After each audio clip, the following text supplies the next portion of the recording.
You're listening ad-free on Amazon Music. On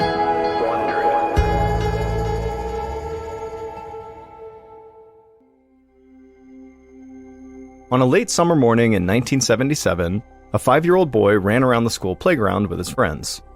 It was his first day of kindergarten in Niagara Falls, New York, and the little boy was having a blast. He'd just gotten over a nasty cold, and so now he was thrilled to be feeling good enough again that he could actually keep up with the other kids.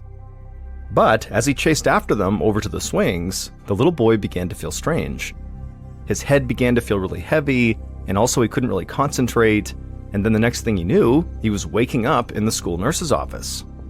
The nurse was looking at him with a smile on her face, but the little boy could tell she was clearly worried about something.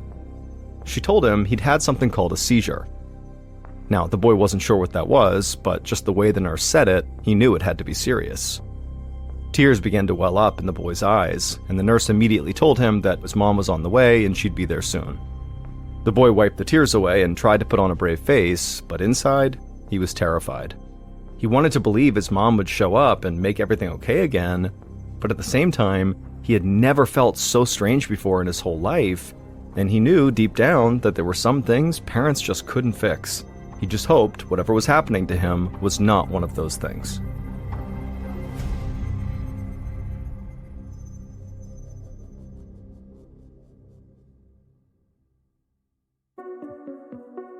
From Ballen Studios and Wondery, I'm MrBallen, and this is MrBallen's Medical Mysteries, where each week we'll explore a new, baffling mystery originating from the one place we all can't escape, our own bodies. If you like today's story, please ask the follow button to go on a hike with you and tell them you'll supply the water, but fill up their water bottle with sewage.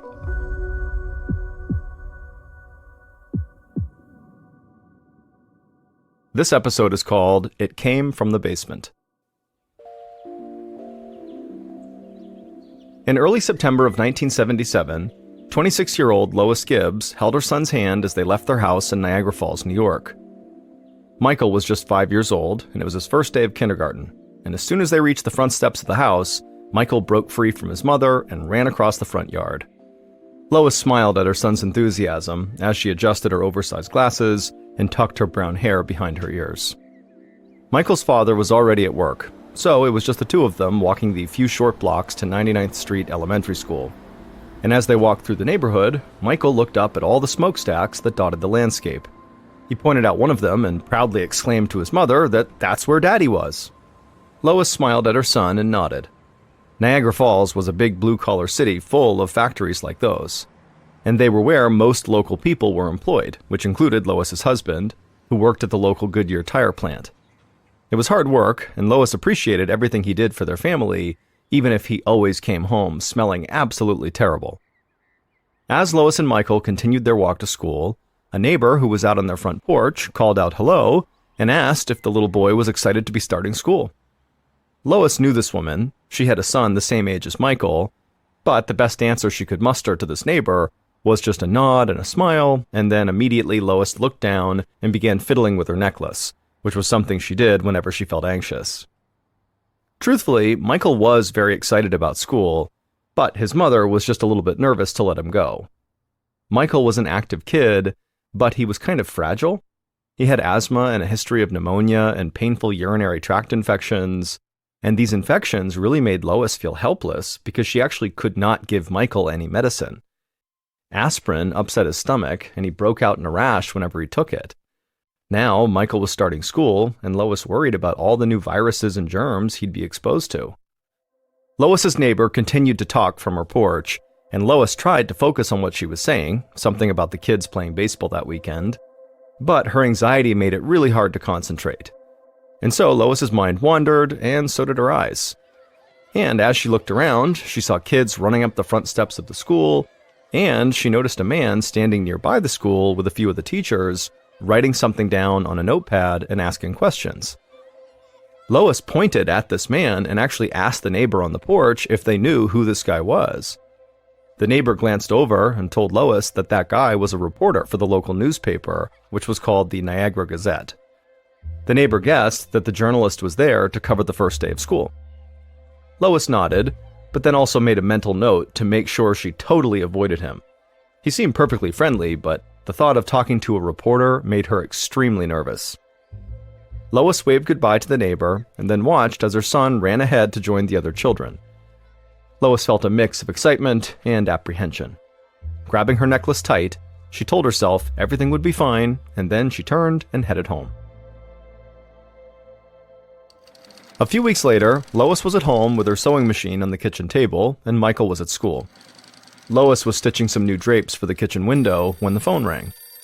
Lois rolled her eyes, annoyed at having to stop when she was right in the middle of a seam, but she got up and went over and answered the phone. It was the school nurse calling, saying that Michael was lying on her bed in her office. During recess, Michael had become glassy-eyed and unresponsive for just a few seconds, and he seemed to be fine now, but the nurse suspected he likely had a small seizure. Lois's breathing immediately quickened as she asked the nurse to please repeat that. The nurse reassured Lois that while it was scary that he had a seizure, the seizure was short and Michael was totally back to his normal self now. Still, the nurse suggested that Lois come and get her son and take him to his pediatrician as soon as possible. Lois could feel her heart racing as she slammed the phone on the receiver and then fumbled with her shoes as she raced out her front door. After getting to the school and picking Michael up, Lois took him straight to see the doctor. The doctor gave him a thorough examination and promised Lois that Michael's vitals did look fine and he was not in any sort of imminent danger. He said that while it was rare, kids could sometimes have minor seizures with no obvious cause. But if this happened again, he did advise Lois to take Michael to a specialist. Lois was glad to hear that her son was okay, but she was still very nervous. She already had to monitor Michael's fragile health, and now she had to also watch out for these seizures too. She just hoped that it really was a one-time thing and that this would not become a recurring issue. But unfortunately, the seizures didn't stop. Over the next few months, Lois would learn to recognize when they were happening. There didn't seem to be any particular trigger for them. Michael might be playing in the backyard or doing his homework or watching TV, when all of a sudden his eyes would just kind of glaze over and he would become unresponsive for a few seconds. Then, as if nothing had happened, he'd just be right back to normal. Every time it happened, Lois rushed to Michael's side, holding his hand and reassuring him that everything was okay, but inside she was terrified. She knew it was only a matter of time until Michael's seizures actually caused a major problem. He could be playing on the jungle gym and have a seizure and fall and get hurt, or he could be crossing the street and have a seizure and then get hit by a car. And so finally, when it became fairly obvious to everybody involved that these seizures were likely not going away anytime soon, Michael's pediatrician referred Lois to a neurologist. Lois finally got Michael an appointment in December of 1977, about 3 months after Michael had his first seizure. Lois gave the neurologist a detailed history of Michael's various seizures, and the doctor quickly diagnosed him with epilepsy, a brain disorder that causes chronic seizures. Even though Lois had been expecting something like this, she was still stunned to hear it. There was no family history of epilepsy. Michael had never experienced any kind of physical trauma that might trigger seizures. She'd always fed her family a healthy and nutritious diet. She didn't even allow soda in the house. And so finally, Lois asked the neurologist, what could I have done differently that could have protected my son from this? But the doctor assured Lois that Michael's diagnosis was not her fault. He said epilepsy can have many causes, ranging from a past brain infection to a genetic abnormality. But while this was somewhat reassuring, it didn't really actually clarify for Lois why her son developed epilepsy. To her, it just didn't add up. After the appointment, Lois drove to the pharmacy and picked up the anti-seizure medication the specialist had prescribed. As she did, she still couldn't believe this was actually happening. 2 months later, in February of 1978, Michael and Lois were back inside of a doctor's office. This time, it was Michael's pediatrician. Lois tried to entertain Michael by playing the game I Spy with him, but Michael just sat on the exam table looking pale and very tired. In fact, Lois had never seen Michael so tired and run down before. When the pediatrician finally came into the room, he examined Michael and told Lois that she was right to be concerned. Anti-seizure medication could lower a child's energy levels, but Michael shouldn't be this out of it. The doctor ordered a full battery of blood tests then sent Lois and Michael home, promising to call them with the results as soon as they came in. And a few hours later, the pediatrician would call Lois, and as soon as she picked up, he would say that unfortunately he had bad news. He told Lois that Michael's white blood cell count had dropped significantly, so much so that the pediatrician hadn't even known what to do and had to go to a colleague to ask for their advice. And so from what he learned, he told Lois that Michael's medication could be what's causing this drop, but he also said that they needed to prepare for another darker possibility. The doctor explained that Michael might be developing cancer or perhaps a serious blood disorder. When Lois heard this, she just stood there, frozen in the kitchen. It was like time suddenly was standing still. And for a few moments, Lois just didn't say anything. She just stood there. But then finally, she collected herself enough to ask the doctor how they would know for sure what this was. The pediatrician sighed and said unfortunately he did not have the answer, and that Michael would have to be referred to more specialists to get to an answer. As the pediatrician talked, Lois found herself walking over to the kitchen doorway, and she looked in on Michael, who was fast asleep on the couch. He looked so helpless, and she had no idea what to do. At a loss, Lois thanked the pediatrician for all his help so far, then she hung up the phone in a haze. At the same time that Lois was receiving this devastating news, a 26-year-old reporter named Mike Brown stood in the driveway of a wood and brick ranch-style home a couple of blocks away, and as he stood there, he rubbed his hands together to keep them warm against the winter cold. Mike grew up in the area, so he knew a lot about Niagara Falls and the people who lived in this town. And as a rookie reporter with the Niagara Gazette, he was more than willing to go door to door, asking his neighbors for leads on the stories he was investigating. He liked proving himself. Today, Mike was investigating reports of water backing up into people's backyards, even when it wasn't raining. One of Mike's sources said the city had done a lousy job at maintaining sewer pipes, and so they were starting to get clogged. This sort of negligence really got under Mike's skin. Mike strode up the driveway of the ranch home and knocked on the door, and then waited until a petite woman answered the door. Mike introduced himself and explained that he was hoping she could help him.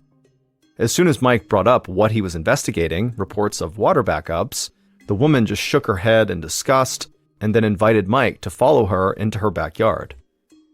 Mike followed, thrilled to finally get a lead on this story. He'd been knocking on doors all morning without any luck.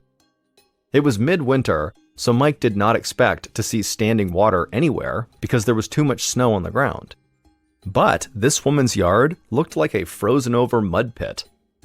The woman told Mike that this was totally typical, that for years her yard had been coated in muck, and in the winter it turned to ice. Mike couldn't imagine how upset he'd be if his own backyard was this bad.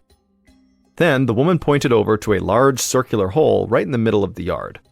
She explained that they used to have an above-ground swimming pool that was located right there. But a few summers ago, there had been so much standing water coming into the yard that the pool actually began to float. So she and her husband decided to replace the above-ground pool with a cement one.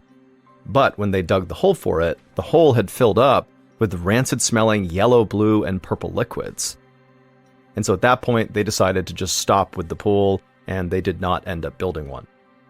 Mike asked the woman if he could take a few pictures, and she said that was fine, and so he pulled out a small camera and snapped a few photos of the yard, just so he'd remember it later on when he was back in the office.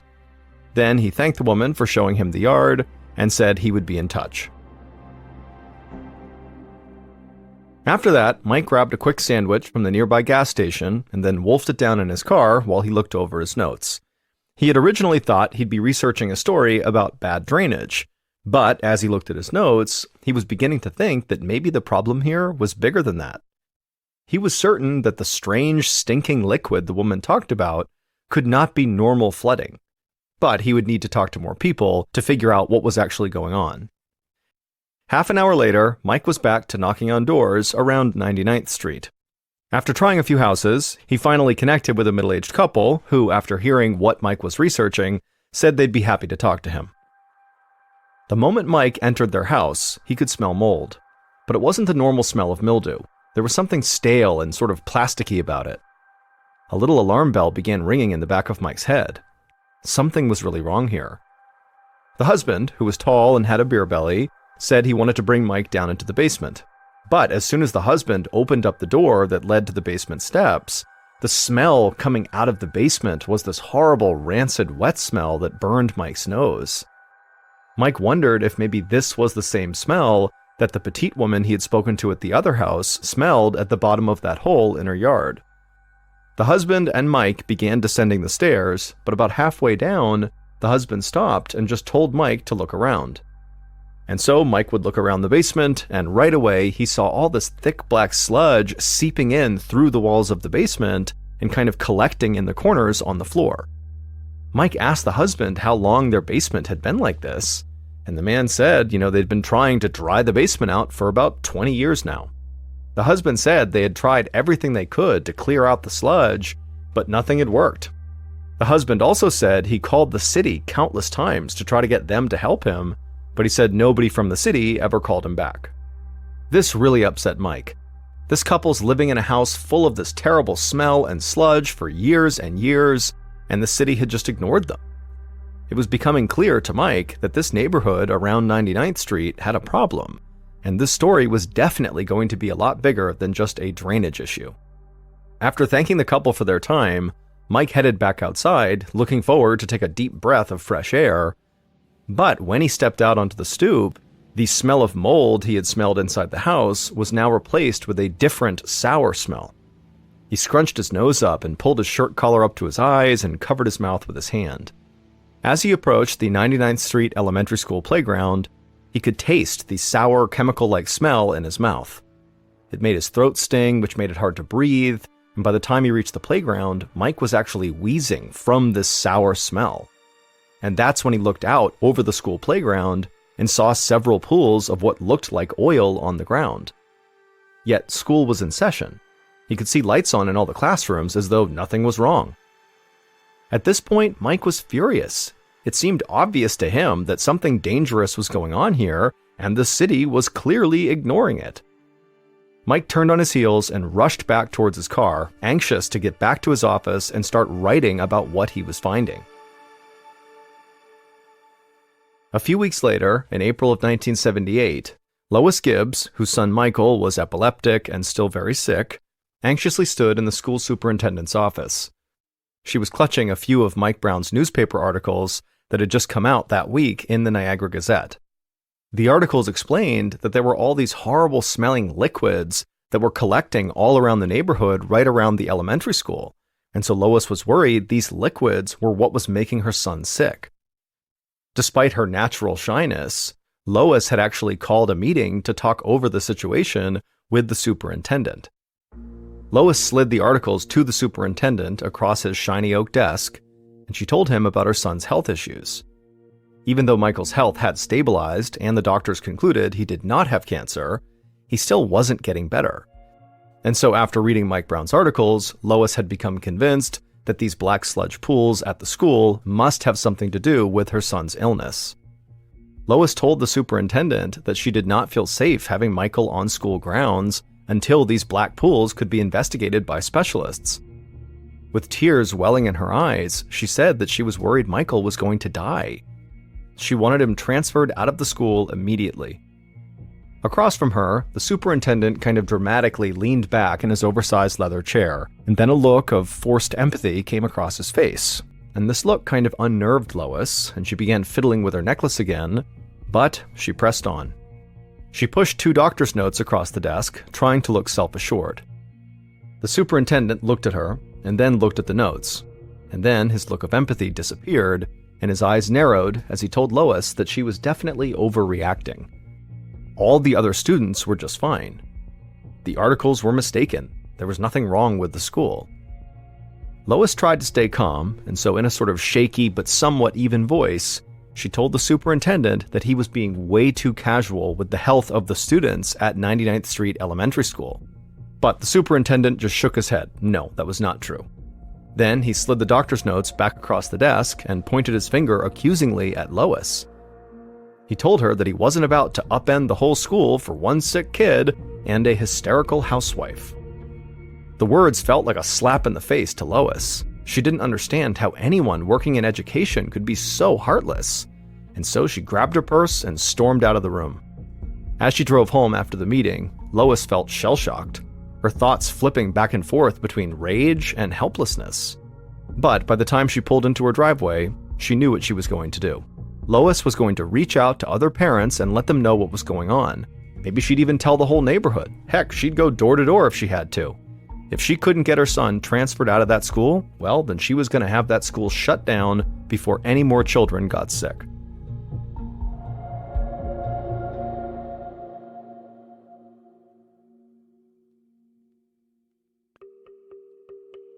The next morning, Lois felt butterflies in her stomach as she walked down her driveway. In her hands was a pencil and a petition demanding that the school be shut down. Lois walked all the way to the end of the street, figuring she could work her way back up the street towards home in time for lunch. Lois couldn't keep herself from shaking as she forced herself up onto a neighbor's stoop and knocked on their door. She almost hoped that nobody would answer, but she needed her neighbors to be home, and she needed them to listen. Lois could hear footsteps inside the house, and soon a kind-looking woman about her own age answered the door. Lois smiled and then very anxiously launched into this shaky explanation of what she was doing here, telling the woman about her son and the pools of black liquid on the schoolyard. As Lois spoke, the woman stayed quiet. To Lois, it seemed like this woman might be annoyed with her, and so this made Lois even more nervous, and she began to speak even faster, and then when she was done, the woman just stayed quiet. Lois was convinced this woman would call her crazy and slam the door in her face, but then the woman told Lois that she also had a kid at 99th Street Elementary, a little girl who was diagnosed with arthritis at a very young age. The woman and her husband couldn't understand how their daughter could have arthritis as a little kid, and they'd spent countless hours talking over different possibilities. But now, the woman told Lois she wondered if maybe their children's medical cases could be related. Lois felt a combination of pride and sadness as the woman took the clipboard and signed the petition.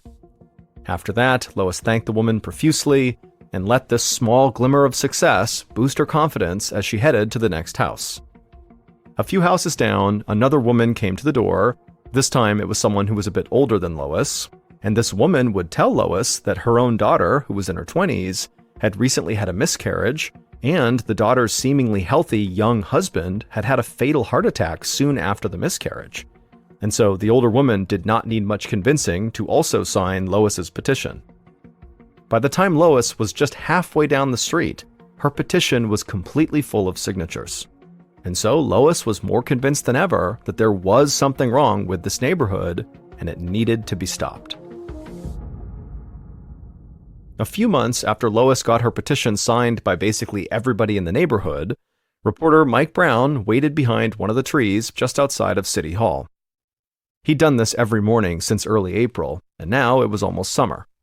As Mike sipped his morning coffee and enjoyed the warmth of the morning sun on his face, he noticed the mayor walking from the parking lot to the front steps of City Hall, and so Mike headed over to cut him off. Like he'd done on many mornings before this, Mike started pelting the mayor with questions about the sludge puddles around 99th Elementary School and the oozing basements and flooded backyards that he documented that spring. And as always, the mayor told Mike that all those issues were just a nuisance and not serious health problems, and then the mayor ducked inside his office at City Hall where Mike could no longer follow him. Mike had expected the morning to go this way. He just wanted to annoy the mayor and keep the issue in front of him. Maybe if he badgered the mayor enough, the man would slip up, or maybe finally agree to actually talk about these issues. After ambushing the mayor, Mike walked across the street from City Hall to a diner. He walked in through the front door and took a seat at the bar, breathing in the smell of fresh pancakes. A waitress was working the register. She asked Mike if he'd like the usual, and Mike said yes. The waitress brought him a fresh cup of coffee. Then, as usual, she moved the phone from behind the counter to within reach of Mike. Mike thanked her, then used the phone to dial the Niagara County Health Department. At this point, he knew the number by heart. A familiar voice picked up on the other line. Mike didn't know the receptionist by name, but after months of calling and calling, he certainly recognized her voice, and she knew it was Mike immediately. She wished him good luck and then transferred him to her boss before he even had to ask. And as usual, her boss, the health department official who answered the phone, told Mike that the smell and the collecting pools of black liquid were not a health concern. To Mike, it just seemed like the mayor and the health department were in cahoots.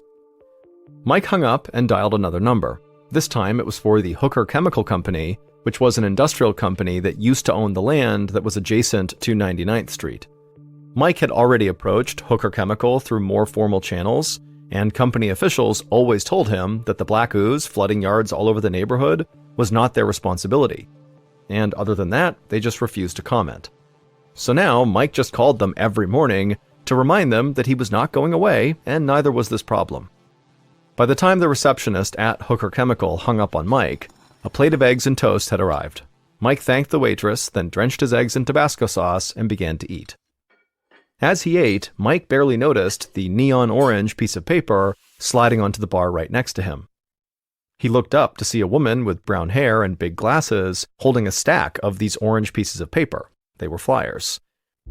He smiled and grabbed the piece of paper she had just slid over to him. Before he could read the flyer, the woman introduced herself as Lois Gibbs and said she knew who he was. She had read his articles in the paper. She told Mike about her son and her neighbors, all of whom she believed had been made sick by the foul, oily liquid that he had written about in those articles. She invited Mike to a community meeting that evening where she and her neighbors would be speaking up about this issue. Mike immediately liked Lois. She seemed like someone who usually tried to blend in, but she had clearly found her voice because she had to. Mike looked down at the flyer and saw there were dates for several other meetings in addition to the one that was happening that night. Mike was very impressed. It was clear this woman was highly organized. And so, after months of working this case alone, Mike suddenly felt a surge of energy. He thanked Lois and promised her that he would be there that night.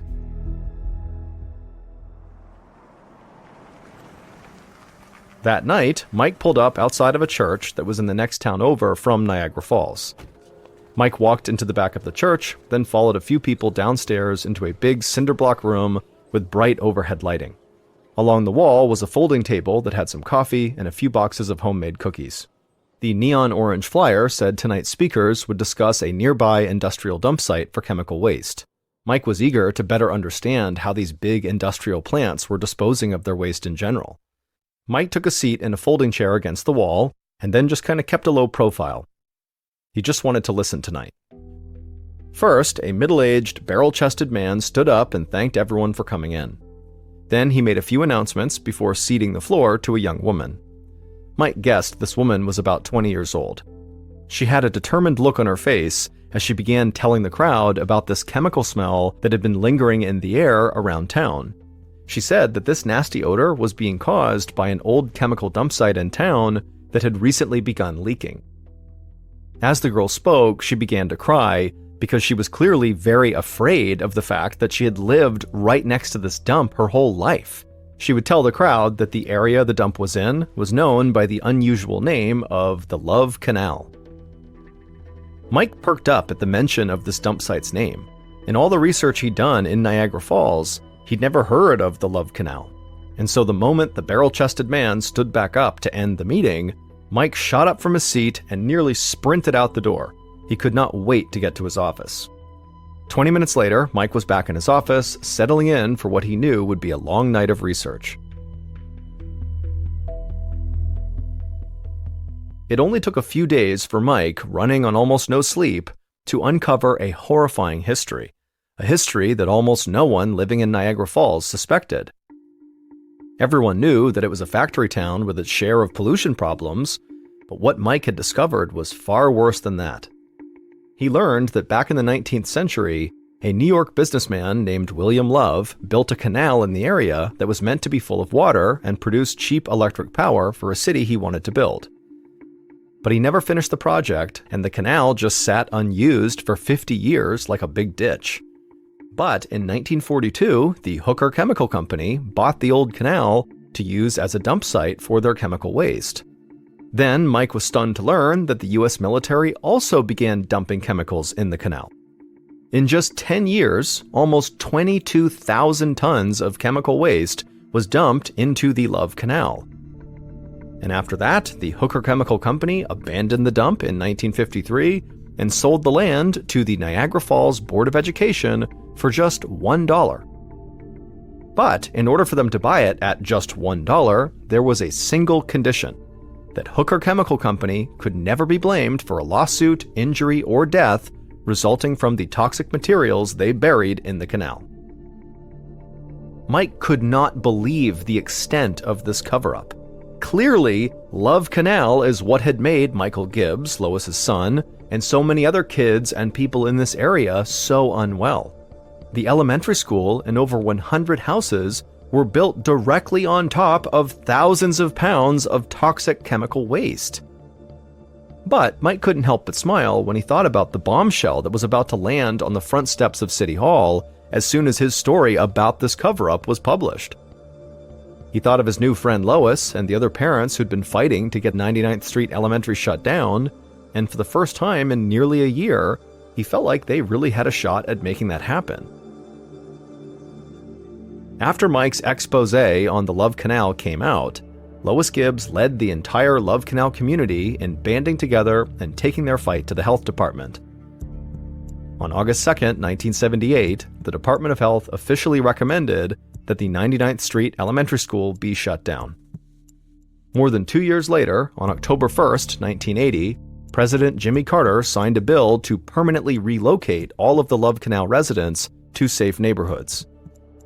Even still, many of them suffered from lifelong health issues.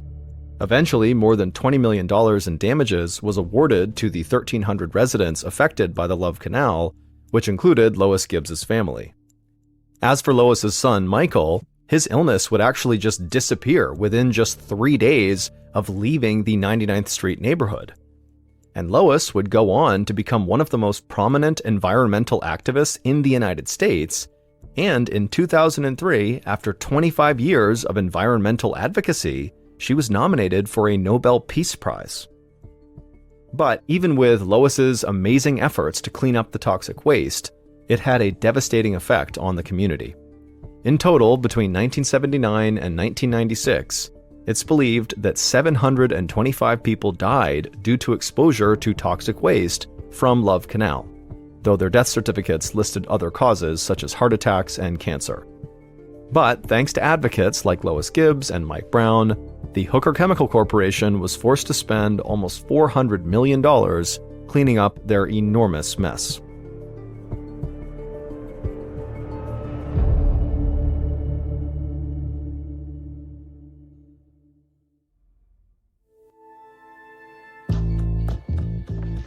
From Ballen Studios and Wondery, this is Mr. Ballen's Medical Mysteries, hosted by me, Mr. Ballen. A quick note about our stories: we use aliases sometimes because we don't know the names of the real people in the story, and also, in most cases, we can't know exactly what was said, but everything is based on a lot of research. And a reminder, the content in this episode is not intended to be a substitute for professional medical advice, diagnosis, or treatment. This episode was written by Aaron Lan. Our editor is Heather Dundas. Sound design is by Andre Plus. Coordinating producer is Sophia Martins. Our senior producer is Alex Benedon. Our associate producers and researchers are Sarah Vitak and Teja Palakonda. Fact-checking was done by Sheila Patterson. For Ballen Studios, our head of production is Zach Levitt. Script editing is by Scott Allen and Evan Allen. Our coordinating producer is Matub Zaire. Executive producers are myself, Mr. Ballen, and Nick Witters. For Wondery, our head of sound is Marcelino Villapando. Senior producers are Loredana Palavoda and Dave Schilling. Senior managing producer is Ryan Lohr. Our executive producers are Aaron O'Flaherty and Marshall Louis for Wondery.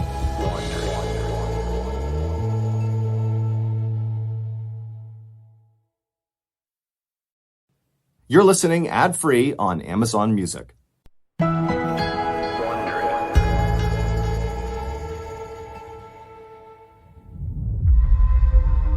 On a hot Sunday afternoon in August of 2016, a young man shuffled into his apartment, dropped his bag, and locked the door. He had gone to a Blink-182 concert the night before, but he was only now getting home. He went into his bedroom and changed into pajamas. Even though it was still light outside, he felt ready to call it a day. He grabbed a blanket and stretched out on the couch to rest, and just as he closed his eyes, his phone rang. It was his father calling from Boston, Massachusetts, and he said he needed his son's help right now.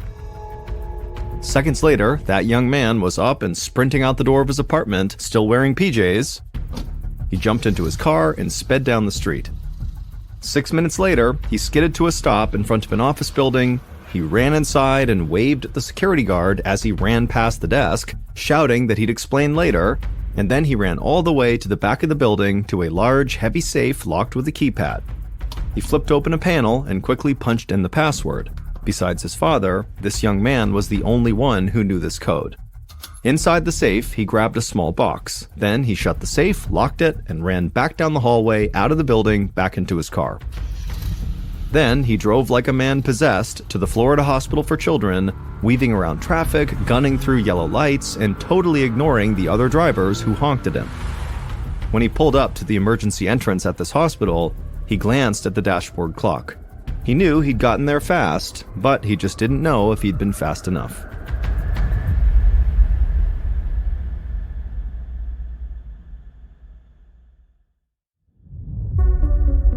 From Ballen Studios and Wondery, I'm MrBallen, and this is MrBallen's Medical Mysteries, where every week we will explore a new, baffling mystery originating from the one place we all can't escape: our own bodies.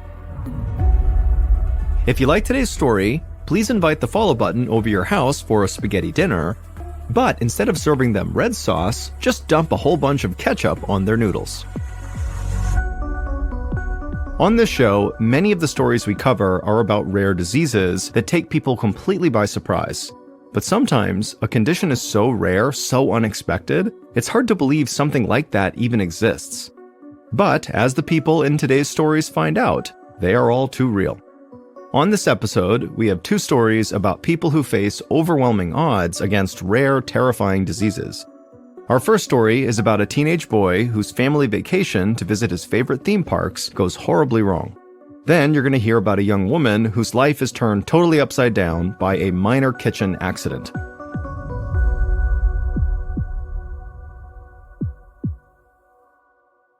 Here's our first story called Look Closely. On August 6, 2016, Sebastian De Leon was slumped in the backseat of a car heading to Orlando, Florida for a short vacation with his parents, Raphael and Brunilda. The drive from their home in Weston, Florida was only about 3 hours.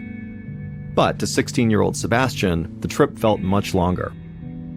He had a lingering headache and his eyes felt itchy and sensitive. He drank some water, rubbed his temples, and focused on the soft rumbling of the car.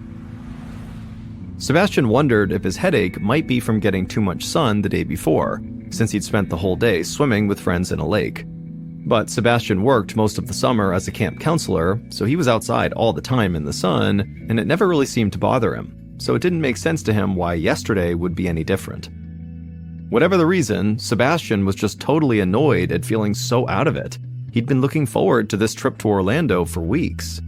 Tomorrow, they had tickets to his favorite amusement park, and tonight they were staying at a nice hotel nearby.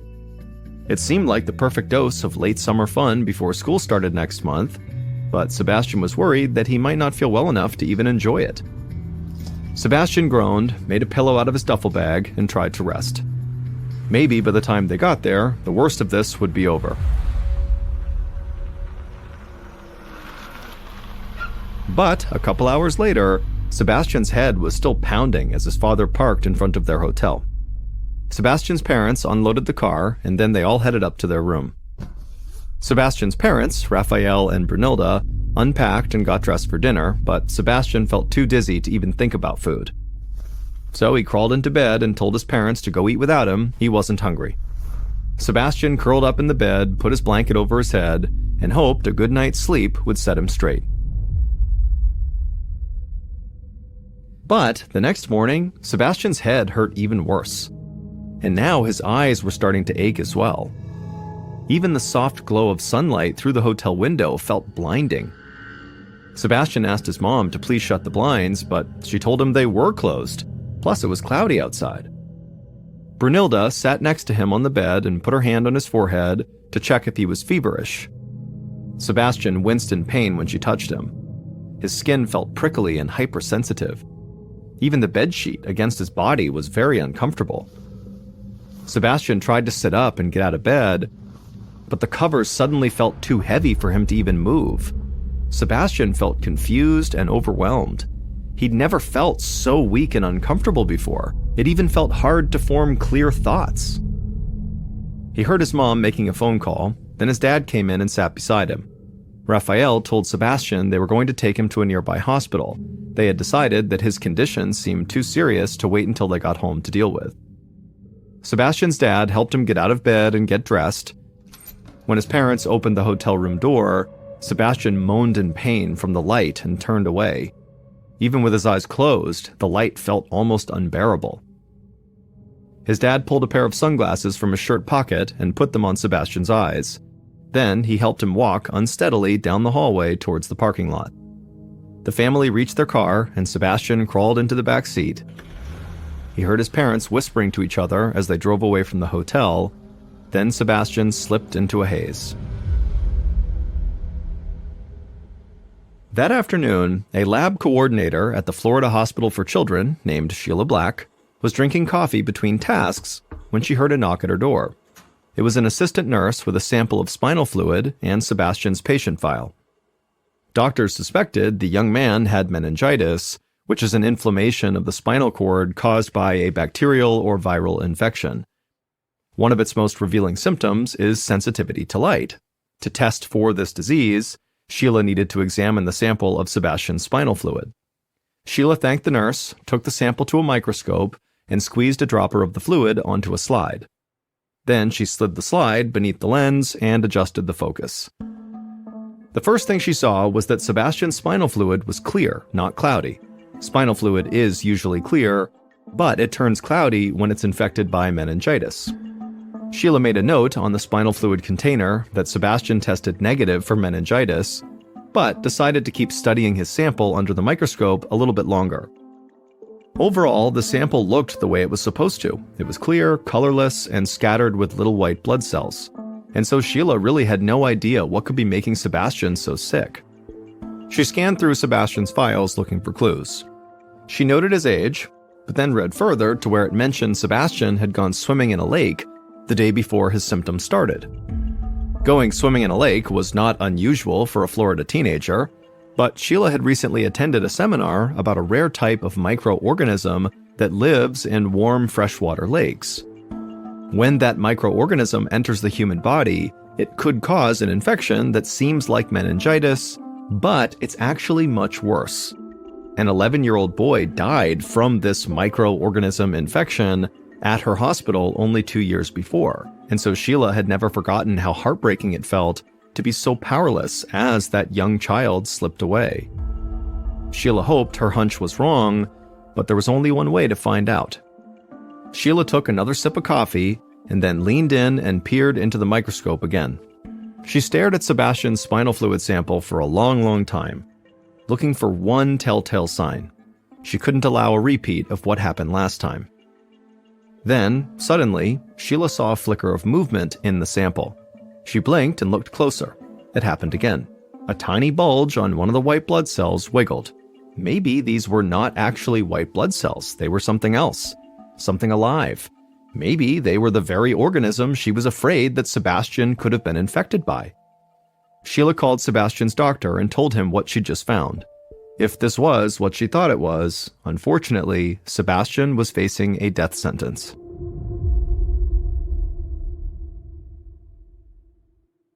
Sebastian's doctor, Humberto Liriano, slowly lowered the phone from his ear to his side and leaned his head against the wall. He felt crushed by Sheila's news. As a pediatrician who had treated some of the sickest kids, Dr. Liriano always tried to stay optimistic, even in the darkest times. But sometimes it was hard not to feel totally defeated. If Sheila's finding was accurate, Sebastian did not have much of a chance.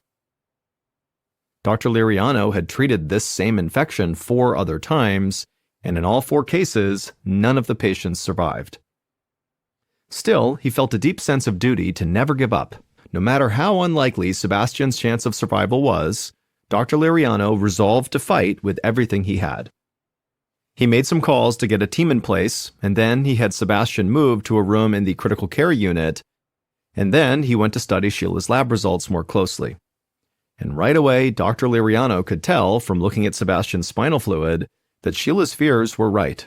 This was the worst-case scenario. But there was one ray of hope. Dr. Liriano had heard of a new medication designed to combat Sebastian's condition with this microorganism. It was named Impavido, Spanish for undaunted. But there was a catch. The drug was still undergoing safety review. The makers of Impavido were still negotiating with the Food and Drug Administration for approval to get wider distribution. So very few hospitals were able to stock it, including the Florida Hospital for Children. Dr. Liriano called the hospital's pharmacy. He told them he had a patient who urgently needed Impavido and to call everywhere until they found some. The pharmacist said they would and hung up. Dr. Liriano paced in his office, trying to think of how else he might be able to save Sebastian in case he couldn't get this medication in time. He knew of other patients who had died waiting for it to arrive. Just then, Dr. Liriano's phone rang. It was the hospital's pharmacy. They'd gotten in touch with the Centers for Disease Control, who had already tracked down the CEO of Impavido's manufacturer, which was based right in Orlando. And they apparently said that they had Impavido available and would be happy to supply the hospital with as much as they needed. Dr. Liriano felt a rush of joy at this news until the pharmacist finished their sentence. There was one problem. Impavido was stored in a safe at the CEO's office, and the CEO was out of town. Dr. Liriano groaned in frustration. He asked how long it would be until the CEO could make it back to the office. If the medicine didn't make it to the hospital soon, it would be too late to save Sebastian. The pharmacist said the CEO was away in Boston, Massachusetts through the weekend. There was basically no way he could make it back in time. But there was one other person who had access to the safe, the CEO's son, Michael. Not only that, but Michael was already on his way to get the Impavido for Sebastian. He would then personally rush it to the Florida Hospital for Children. Dr. Liriano was ecstatic to hear this, but none of it would matter if it took too long to deliver the drug, and so he asked where this office was to gauge how long Sebastian would have to wait. And the pharmacist's answer that the company's offices were only about 10 miles from the hospital nearly brought tears of joy to the doctor's eyes.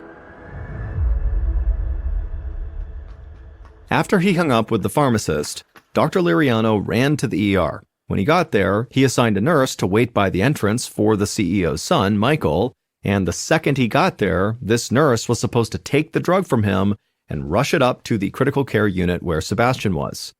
But there was still one other task that Dr. Liriano had to complete before they could institute this drug, and that was telling Sebastian's parents what was going on with Sebastian. Dr. Liriano steadied himself and then went down the hall to Sebastian's room. He peeked in at the doorway and saw Sebastian lying in bed, barely conscious. His parents, Brunilda and Raphael, sat on opposite sides of the bed, looking totally exhausted and terrified. Dr. Liriano stepped inside and then asked Sebastian's parents to please follow him out into the hall. Dr. Liriano could see in the parents' faces how much they were dreading whatever he was about to tell them. Once they were out in the hall, Dr. Liriano explained Sebastian's situation as clearly as he could. He said their son had caught an infection caused by a microorganism while he was swimming, and now this infection had spread deep into his body and his life was in danger. When he said this, the parents' faces went white. They stared at Dr. Liriano blankly. He told them the good news was that a new medication was on the way to the hospital this very second. The bad news was that Dr. Liriano had never been able to use this medication before, so he didn't know for sure if it would even work. Still, it was the best and potentially only chance they had against an infection with a very low survival rate. Only 3% of people who get this infection survive.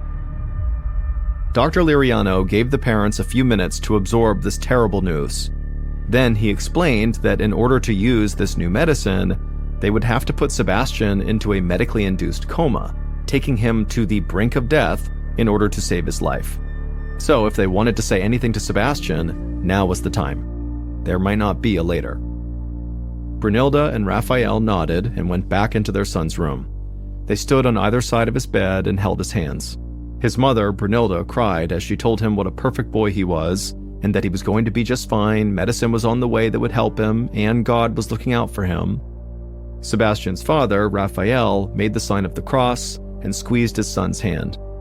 Then he leaned close to his face and told his son how strong he was, how he would beat this, and how they would all live a long, happy life together.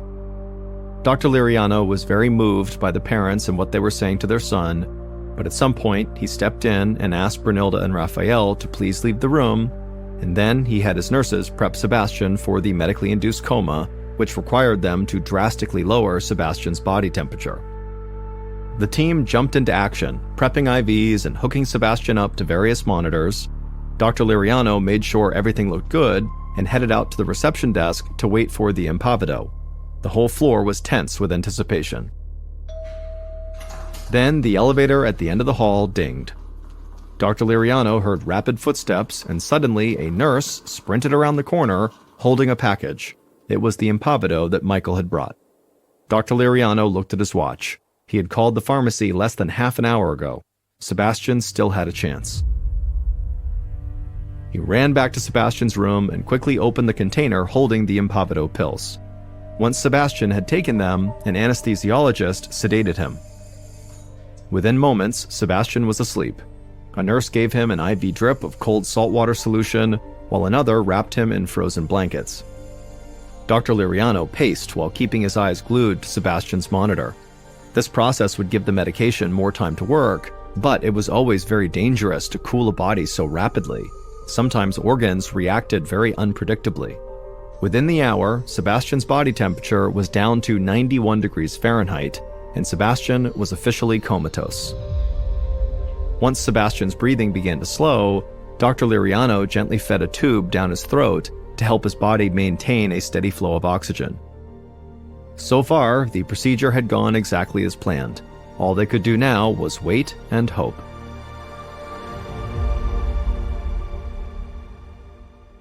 The next morning, Dr. Liriano had some more of Sebastian's spinal fluid drawn to assess how the impavido was doing. He took the fluid down to the lab and studied it under a microscope, and when he looked, he let out a sigh of relief. There were already far fewer tiny wriggling creatures in the sample. The infection had significantly reduced. By the following morning, Dr. Liriano was beginning to believe that Sebastian was actually going to make it. He found Sebastian's parents half asleep on a bench in the waiting room. They jolted awake when he spoke to them. Dr. Liriano told them he didn't want to celebrate too early, but so far, all signs were very positive. When the parents heard this, they cheered and hugged the doctor tightly. But Dr. Liriano made it clear that Sebastian was not out of the woods yet. They still would have to bring him out of the medically induced coma. Dr. Liriano's team began steadily warming Sebastian's body. Minute by minute, his temperature rose until finally he was back at the normal 98.6 degrees Fahrenheit. Dr. Liriano then removed Sebastian's breathing tube and then hovered at his bedside, waiting. Then it happened. Sebastian took a big gulp of air on his own, and his heartbeat remained steady. Sebastian was out of his coma. A little while later, Sebastian's eyes blinked open. He gazed around the room like he'd just woken up from a deep sleep. Dr. Liriano immediately sent a nurse to go get his parents. Brunilda and Raphael rushed inside and threw themselves on their son. Everyone in the room clapped, cheered, and hugged. Dr. Liriano was ecstatic, but also stunned. This wasn't just a miracle, it made history. What Sheila Black found in Sebastian's spinal fluid should have killed him. It's a rare organism called Naegleria fowleri that lives in warm, stagnant waters, exactly like the lake where Sebastian had been swimming. When infected water goes up a swimmer's nose, the microorganism then travels through the body to the brain. Once there, it attacks tissue, basically eating the victim's brain. This causes swelling that eventually shuts the brain down and the victim dies. That's why this organism is commonly known as the brain-eating amoeba. But what confirmed Sheila's hunch that this was a brain-eating amoeba was the organism's particular way of moving. It uses microscopic appendages to row itself like oars on a boat. That's why the microorganisms looked like they were wiggling under the microscope. In 57 years of documented brain-eating amoeba infections, Sebastian had become just the 4th person in the United States to survive after being attacked by them. Dr. Liriano told Sebastian's parents that their son had been both horribly unlucky, but also at the same time extremely lucky. Because if the medicine that ultimately saved his life had been stored basically anywhere else, he probably would not have gotten it in time. Of all the places in the world the medicine manufacturer's headquarters could be, they were also in Orlando, just a few miles from the hospital where Sebastian was. All told, it took less than 20 minutes for the CEO's son to rush and get the medicine and deliver it to the hospital. A few hours after coming out of his medically induced coma, Sebastian was able to speak again.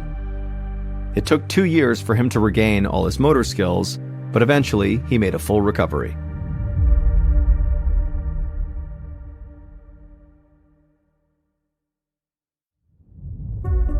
And now for our second story, called Burning from the Inside.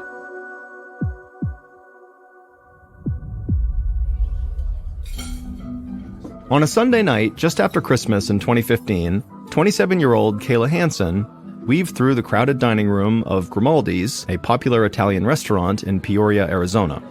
The restaurant was unusually busy that night.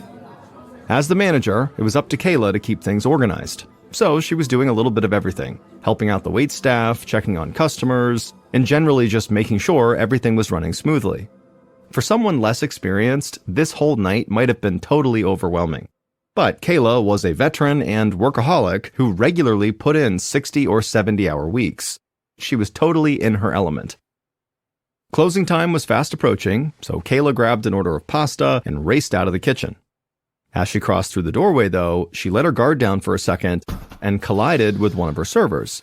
The tray Kayla was carrying fell to the floor, and Kayla staggered back into the doorframe, and she grabbed the doorframe to steady herself, but before she could get her balance, the door swung back and smashed into her hand. Kayla cried out in pain and yanked her hand back. The server apologized and ran to get some ice, but Kayla waved her away.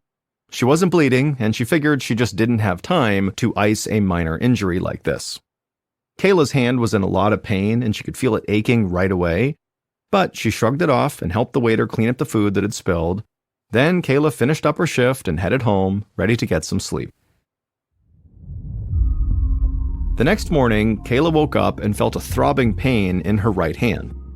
She looked down and saw that it was totally swollen and the skin was bright red and tender. It didn't look good. Kayla groaned in frustration. She was supposed to meet her friends for a hike later, but as much as she wanted to ignore the pain in her hand, she knew she really needed to change her plans and go get her hand checked out by a doctor.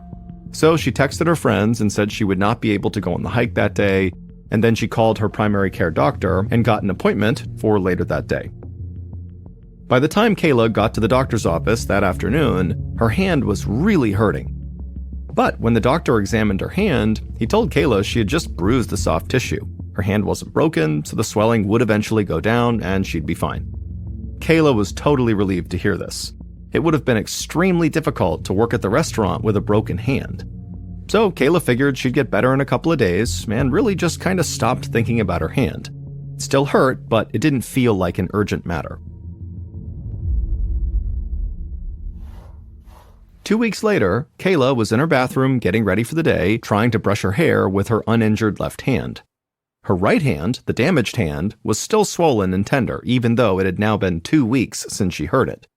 The swelling really had not gone down at all, and the pain seemed to be getting worse every day. In fact, the pain had gotten so bad on several days over these past 2 weeks that she'd had to call into work sick. Kayla could not afford to keep taking time off of work, so she was starting to feel really worried about her hand again. Kayla fumbled the brush and shook her head in frustration. Then, just kind of out of instinct, she picked the brush back up with her damaged hand, and as soon as she grabbed it, it felt like an electric shock ran up her right arm. Kayla immediately dropped the brush and then grabbed her injured hand. She could feel the skin was incredibly hot to the touch, and it almost felt like it was on fire from the inside out. It was so painful. And now, also, her right arm hurt too, and it was beginning to swell just like her hand. Kayla realized she just couldn't push through this pain any longer. It was horrible, and so she decided she would go back to her doctor. Later that day, Kayla was in her doctor's office as the doctor was examining her swollen right arm. It took Kayla everything she could not to scream out in pain every time the doctor very gently pressed her hand or arm. After the doctor finished his exam, he told Kayla that this was clearly more than just a bad bruise to her hand. But it was not clear to the doctor why Kayla was in this much pain. Her tests and x-rays showed nothing was wrong with her. The doctor thought maybe it was something nerve-related, so he referred Kayla to a pain specialist named Dr. Nicholas Scott, whose focus was on identifying and managing chronic pain conditions. Kayla very carefully cradled her right arm as she thanked the doctor, and then she got up to leave. She hoped Dr. Scott would be able to help her, because she really didn't know how much more pain she could bear. A couple of weeks later, Kayla arrived at the Arizona Pain Clinic for her appointment with Dr. Scott. She hoped he would have an answer for her so she could get better and finally go back to her old life. Not only was she missing work all the time, but Kayla was also in too much pain to go hiking or fishing, or really do much of anything that she used to do for fun. Kayla waited in the exam room for a short period of time before Dr. Scott entered. His calm demeanor put her at ease, but she couldn't help but flinch when he examined her hand, which was still swollen and still had these bright red blotches all over it. Once he was done, Dr. Scott asked Kayla if she knew what might have caused the injury. She told him about her busy night at the restaurant at the end of December and how her hand had gotten smashed in a door, but she didn't see how such a minor injury could cause this much pain and swelling and over such a long period of time. Dr. Scott nodded and told Kayla he could not find any tissue damage or broken bones, just like her other doctor. However, he believed she had developed a rare condition called Complex Regional Pain Syndrome, or CRPS, that can develop after there's been nerve damage. He explained that a nerve in Kayla's injured hand was misfiring and sending signals to the brain that she was in extreme pain, even though the original hand injury was not that bad. Dr. Scott told Kayla that there was no cure for CRPS, but they could find a way to manage the pain and the burning sensation until it went into remission. Now, it usually went into remission after only a few months, but unfortunately for some, as the doctor explained, it could take a few years. Dr. Scott said they had no way of knowing which group Kayla would fall into. Kayla was relieved that Dr. Scott had a diagnosis, but the possibility of living with such excruciating pain for years on end was terrifying. She just hoped that the doctors and her medical team could somehow get this pain under control and get her back to normal life soon.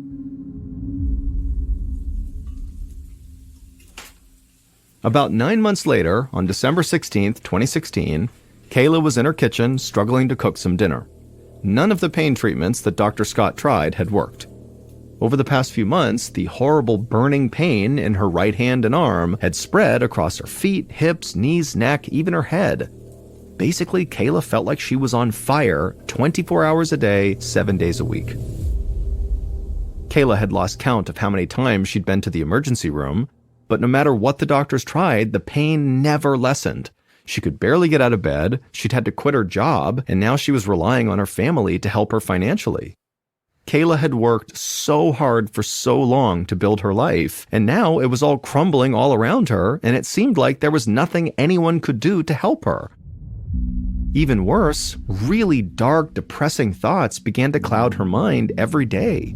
All she wanted was for the pain to end, even if that meant falling asleep and never waking up again. But Kayla was determined to try to find some ray of hope in her life, and she knew she got a lot of comfort from her family. So she had decided to invite them all over for a Christmas celebration where she would prepare a meal for everyone. And as she struggled to clear some dishes from the counter, Kayla happened to notice what looked like a fresh burn on her forearm. She tried to remember how she did this, maybe she bumped into the stove or something and didn't notice, but she really had no memory of getting a burn. Thankfully, though, the burn was small and didn't get any worse, and so Kayla was able to successfully host her Christmas party. It was only a small get-together, but the visit really lifted Kayla's spirits. But on the morning of December 20th, so 4 days after that Christmas party where she noticed that burn on her arm, Kayla woke up to find that her forearm, from hand to elbow, was now completely covered with these small circular burns, just like the one she had noticed 4 days earlier. They looked like someone had stuck her with a white-hot poker, leaving behind bright red blisters. But obviously that wasn't happening. These burns were somehow forming from underneath her skin. Kayla was shocked, and she lifted her arm up to get a better look. When she flexed it at the elbow, the movement caused the burns to crack open and start to bleed. It hurt so much, Kayla couldn't even think. She immediately laid back down and kept her arm at her side to avoid causing any more damage. Horrible thoughts began to fill her mind as she lay there in bed that morning. Kayla imagined grabbing a sharp knife and just cutting her arm off to escape the pain. She kept thinking about the incredible relief that would bring her. But then she realized cutting her arm off would be pointless because she knew from experience that these horrible pains she was experiencing would always eventually travel to the other parts of her body. Kayla gritted her teeth and then reached for her cell phone and called Dr. Scott. He was astonished by her alarming new symptoms. People with CRPS did sometimes develop burns like this, but Dr. Scott knew that was incredibly rare. In fact, it happens so infrequently within CRPS patients that nobody knew how to make it stop. So for now, the only advice Dr. Scott could give was for Kayla to get to the emergency room and hope the doctors there could do something to treat her burns. When Kayla hung up, she just started crying. She was in so much pain, she was so uncomfortable, and she knew that she was gonna go to the hospital because she was gonna do what she was told, but she knew they were not gonna be able to help her. No one could. Kayla was right. The doctors at the emergency room when she got there were totally baffled by her condition. The only burns like this they'd ever seen were from cancer patients going through radiation treatment. Whatever was doing this to Kayla was coming from inside her, and they just couldn't explain it. Kayla left the emergency room and headed home, still in total agony and feeling completely defeated. The days turned into months, the months turned into years, and at times Kayla's situation felt completely hopeless. Somehow, she always found the strength to keep going despite the unbelievable pain she was always in. By February of 2019, over 3 years after she crushed her hand, Kayla had gone to over 50 different doctors and had tried almost as many medical procedures, but nothing had worked. Finally, though, on what felt like her millionth trip to the hospital for the burns that covered her body, the doctors were at least honest with her. They knew they couldn't help her, and they told her that, but they could at least tell her what was ailing her. She didn't just have CRPS. She had the worst case of CRPS they'd ever seen, and perhaps one of the worst the world has ever seen. Most people who suffer from complex regional pain syndrome have symptoms in a single arm or leg. Serving on the track, microphone magician, ain't no going back. Brick by brick, building castles in the clouds. Golden dreams sturdy, can be shrouded by doubts. Echoes in the night, whisper ancient lore. Tales from the gutter roaring like a lion's roar. Ain't no stopping now, engine full steam. Driving through the storm, chasing every dream.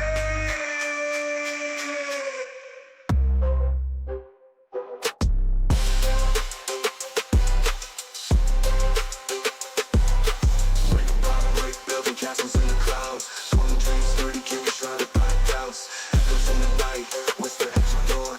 Tales from the gutter roaring like a lion's roar. Ain't no stopping now, engine full steam. Driving through the storm, chasing every dream.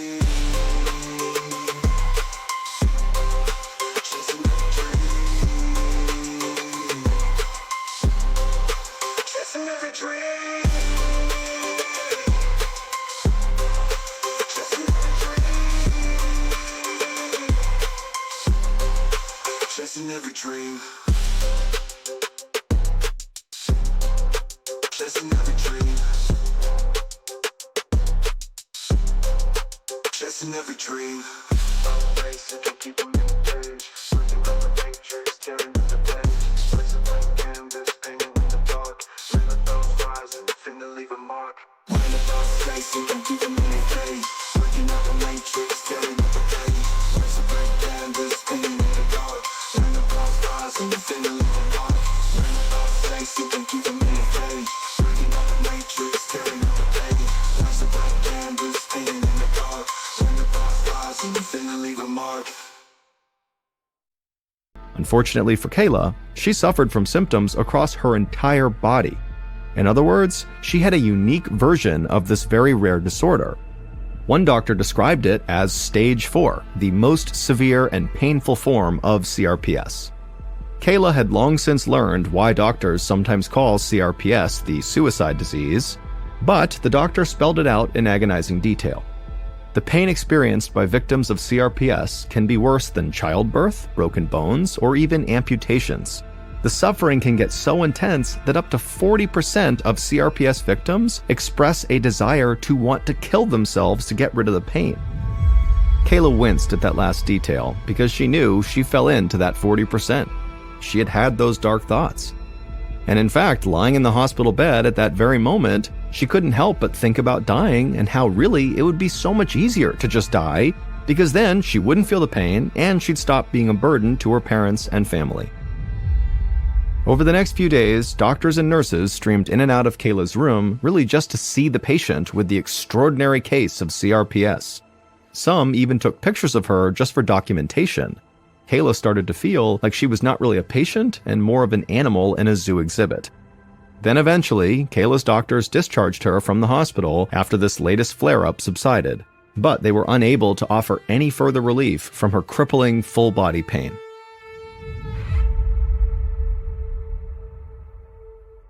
A short time after Kayla returned home after that millionth visit to the doctor, something remarkable happened.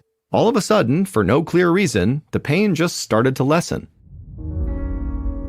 At first, Kayla hardly noticed, but by April of 2019, she felt noticeably better. By the end of the year, she was no longer covered in those burns and was feeling almost like her old self again. Finally, after almost 4 years of just pain and misery and torture, Kayla's nervous system had healed enough to properly transmit signals to her brain, which meant she was more or less back to her normal self. Although her CRPS will never be completely gone, Kayla was able to return to an active life. She went back to work at a restaurant, and she was recently honored with an award for excellence as a manager.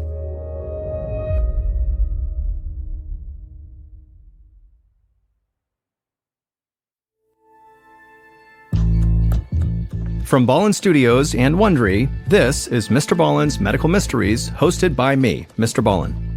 A quick note about our stories: we use aliases sometimes because we don't know the names of the real people in the story, and also, in most cases, we can't know exactly what was said, but everything is based on a lot of research. And a reminder, the content in this episode is not intended to be a substitute for professional medical advice, diagnosis, or treatment. This episode was written by Britt Brown and Tanner Marsichello. Our editor is Heather Dundas. Sound design is by Matthew Chaleli. Coordinating producer is Sophia Martins. Our senior producer is Alex Benedon. Our associate producers and researchers are Sarah Vitak and Tasia Palakonda. Fact-checking was done by Sheila Patterson. For Ballen Studios, our head of production is Zach Levitt. Script editing is by Scott Allen and Evan Allen. Our coordinating producer is Matub Zaire. Executive producers are myself, MrBallen, and Nick Witters. For Wondery, our head of sound is Marcelino Villapando. Senior producers are Loredana Palavoda and Dave Schilling. Senior managing producer is Ryan Lohr. Our executive producers are Aaron O'Flaherty and Marshall Louis for Wondery.